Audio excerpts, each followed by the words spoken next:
The 7th generation of consoles is probably the one where the console wars were most present. The internet had become mainstream, publication fueled the war for clicks, and the consoles were moving away from being built with proprietary components to being built with more genericized PC components, which meant that a large portion of the third-party library was shared between the Xbox 360 and the PS3. With such overlapping libraries, a lot of multi-platform releases were held up against the microscope, so that it could be determined which console was superior. While neither side could ever win that war, because there was always an exclusive that could be pointed to and a developer to be blamed for being biased towards one platform, it's clear now that the 360 with its more developer-friendly architecture has a better looking, sounding and performing library than the PS3, which was skimped by the PS3 processor, the cell processor, which was, according to Sony and only Sony, vastly superior to the 360's GPU or CPU on paper. Regardless of what trench you fought in or is still fighting if you're a fucking weirdo, I think we can all agree that the 7th gen of games is a bit annoying to go back to, because of developers insisting that they weren't bad at making games but that 30 FPS was super cinematic and the right way to enjoy things. But there are games that run at 60 FPS. Not on the PS3, mind you, that console is a garbage fire on a technical level that struggle to even run games at 30. But there are games that run at 60 FPS on the 360, there are quite a handful, like a big handful, around 50, and I got about 15 of them right here, and I think you should look at them and see why there was a demand for them to run at 60 and how it achieved it. Let's look at some 360 games that run at 60 FPS. Let's get into it.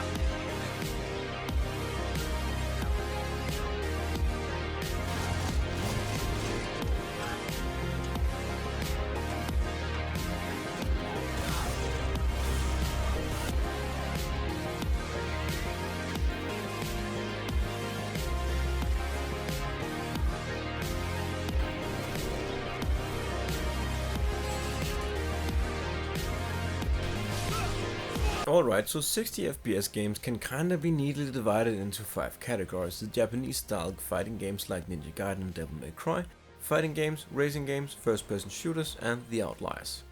Not really gonna go too into the outliers because there is no red thread that connects them like with the 4 other groups. I have in my collection here Phantasy Star Universe and Kane & Lynch 2. So let's have a look at these and see how they get their frame rates that high and how they look. We'll start off with Phantasy Star because it's the easier one to analyze and to figure out how it runs as well as it does. And it does that by being a Dreamcast game. Like, look at this and tell me that it isn't a Dreamcast game. And if you need any further proof, let me just grab something from my shelf over here.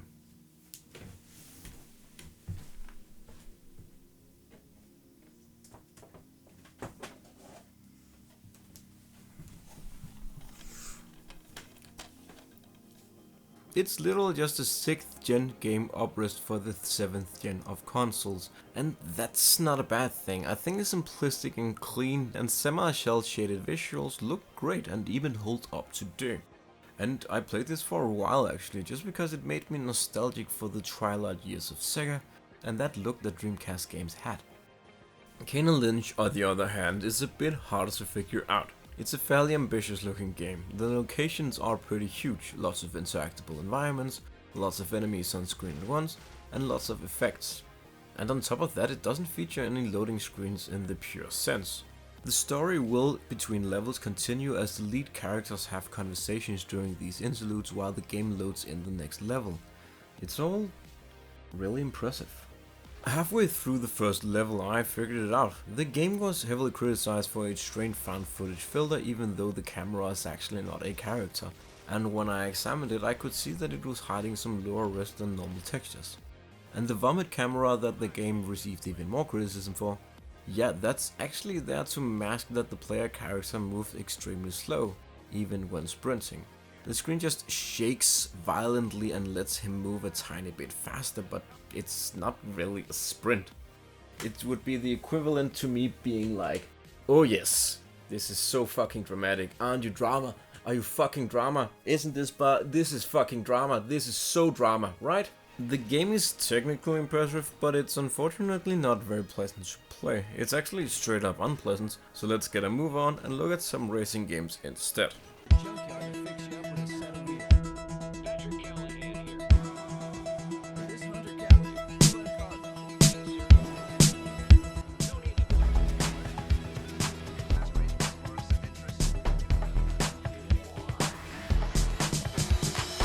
Burnout Paradise is interesting since it's an open world game unlike so many other games on this list, so it's pretty impressive that it achieved 60 FPS.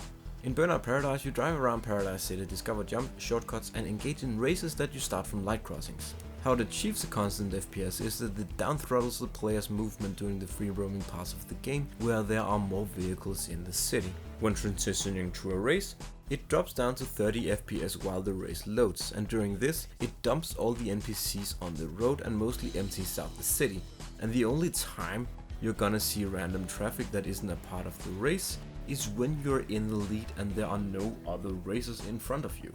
It's really clever, and the 720p downgrade isn't actually much of a downgrade, and I prefer 720p 60 FPS to 1080p 30 FPS any day, especially in a racing game like this where things move so fucking fast. Grid 2 I think is a lot closer to the rest of the racing games that run in 60 FPS mode. It's 1080p and the action is set in fairly simple levels with beautiful skyboxes and distant objects that don't take much power to render, and there are never more than 8 cars on screen at the same time, so compared to a game like most 3D games, there isn't a lot of stuff here to render and pull off, so it makes sense that not only can the texture size of the cars be pushed really fast past standard, so can the FPS.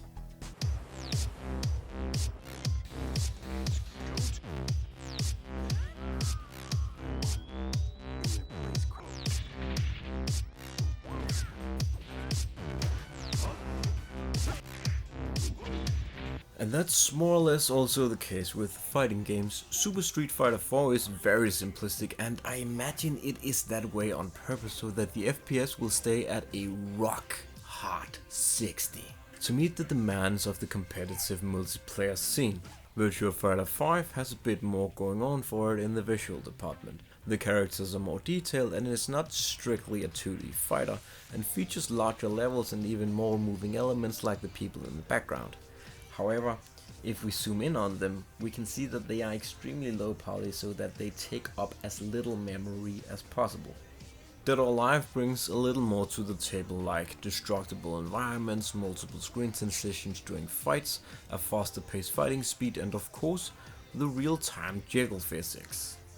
Regardless of whether or not you're into it, you gotta appreciate the craftsmanship that went into creating these bazongas. They probably bounce a little too much, but it is impressive that they bounce differently depending on what size and what garment is holding them up.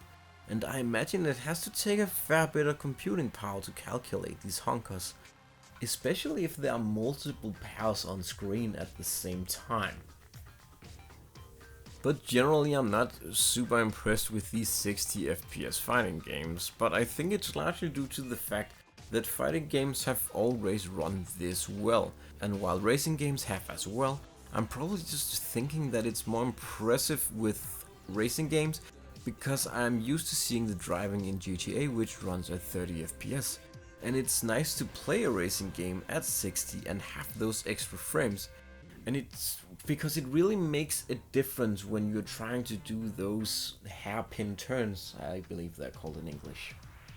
If you liked how I talked about big titties just a few minutes ago, and you're worried that the rest of the video won't have any more big titties, don't be, because we aren't leaving the big titted world of Dead or Alive behind completely, because next up we're gonna talk about some Japanese style action games. And we might as well start off with Ninja Gaiden 2 and Ninja Gaiden 3.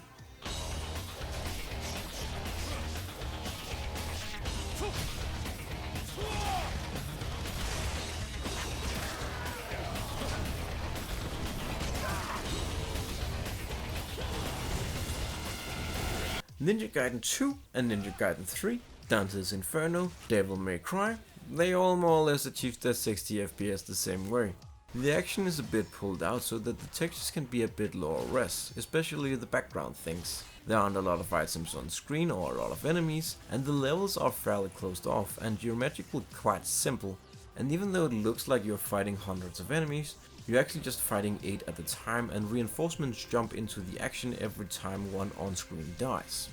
The only real difference between these games is that the older games like DMC4 and Ninja Gaiden 2, released in the late 2000s, uses actual loading screen between level transitions, and the younger games like Dante's Inferno and Ninja Gaiden 3 uses the method of gating the player into narrow corridors where there is a fixed camera perspective, and uses the time in those narrow corridors to unload the previous area and load in the new one, so that it will seem that the game didn't load, even though it did.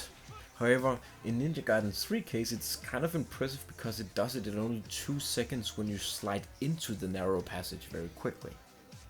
Like with the racing games and the hairpin turns, the 30 extra frames in this really does make blocking incoming attack considerably easier, and I think I missed a total of 5 blocks across my combined 4 hours with these games, and if I had played something like the DMC remake, DMC, that only runs at 30 FPS, I would probably have missed a lot more. But mechanically the fighting, the racing and the action games, they're not that interesting all around. It's obvious how they achieve such a high FPS, and that's not meant to be taken in a negative way. I appreciate that they do this, and the fact that they do it is impressive. It's just that the techniques are very transparent.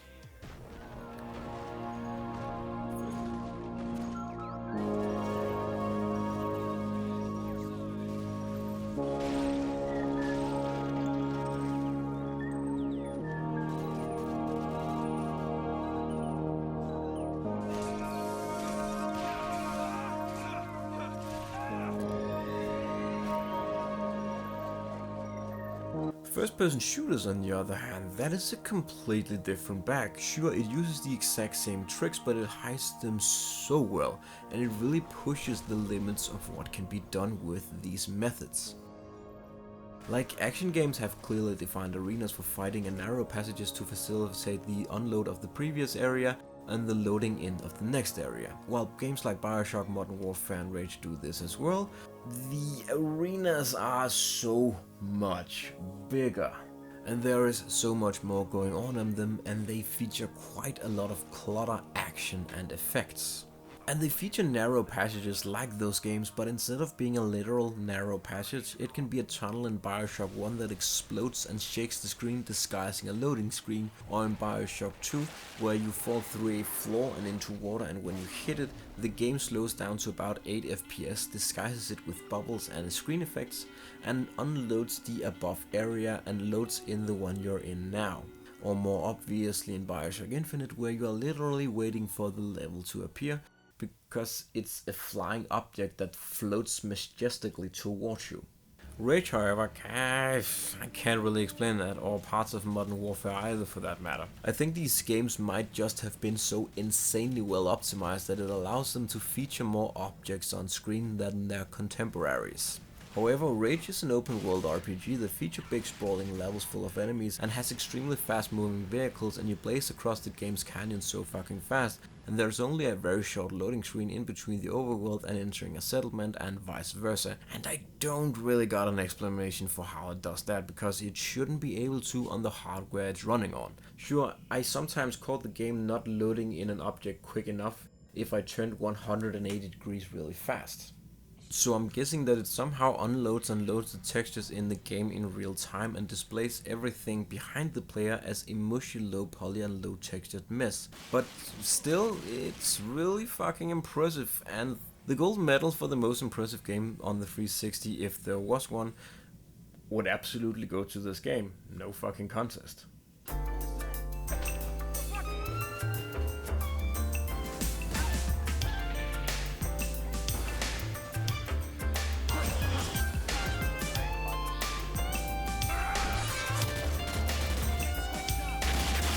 So that was a cursory look at the 60 FPS games on the 360. Are they better? Absolutely. Did I care at the time? Not really. It's cool that they did it, and it was fun to figure out how they did it. But most of my enjoyment from looking at these games came not from how well they ran, but from the games themselves. Because I played a lot of games that I hadn't played a lot or even at all. And I'm definitely going back to the Bioshock games and Rage because even though I've played them a bunch before, they finally click for me, you know?